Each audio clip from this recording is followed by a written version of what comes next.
উরেশনিক ক্ষেপণাস্ত্র দিয়ে হামলার হুঁশিয়ারি পুতিনের। রাশিয়ার প্রেসিডেন্ট ভ্লাদিমির পুতিন বলেছেন, গত 2 দিনে ইউক্রেনে 100টি ড্রোন ও 90টি ক্ষেপণাস্ত্র নিক্ষেপ করা হয়েছে। রাশিয়ার অভ্যন্তরে হামলার জবাবে এসব ক্ষেপণাস্ত্র ছোড়া হয়েছে। পাশাপাশি তিনি কিয়েভে নতুন উরেশনিক ক্ষেপণাস্ত্র দিয়ে আক্রমণের হুমকি দিয়েছেন।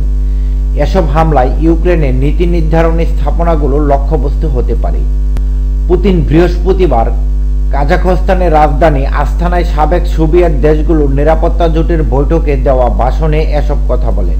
এদিকে ইউক্রেনের কর্মকর্তারা জানিয়েছেন, রাশিয়ার ক্ষেপণাস্ত্রগুলো তাদের বিদ্যুৎ স্থাপনাগুলোকে লক্ষ্য করে নিক্ষেপ করা হয়েছে।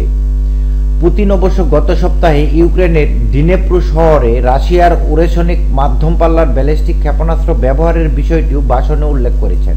যৌথ নিরাপত্তা সংক্রান্ত সংস্থা সিএসটিওর শীর্ষ সম্মেলনে পুতিন বলেন, রাশিয়া পরমাণুবাহী অস্ত্রের ধারাবাহিক উৎপাদন শুরু করেছে।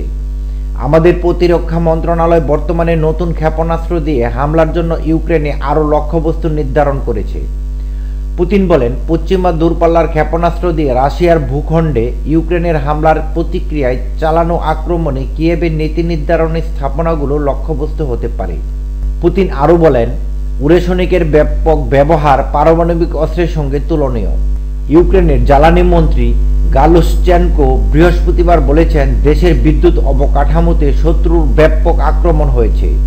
জেলেনস্কির প্রেসিডেন্ট ভলোদিমির জেলেনস্কি এ হামলাকে ঘৃণ্য বলে অভিহিত করেছেন এবং রাশিয়ার বিরুদ্ধে গুচ্ছ অস্ত্র ব্যবহারের অভিযোগ এনেছেন।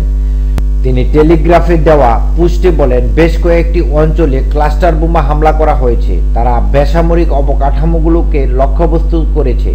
এটি রাশিয়ার সন্ত্রাসী কৌশলের অত্যন্ত ঘৃণ্য পদক্ষেপ। জেলেনস্কি বলেন, রুশ হামলা থেকে রক্ষা পেতে এখন ইউক্রেনের আরও পশ্চিমা বিমান প্রতিরক্ষা ব্যবস্থার প্রয়োজন।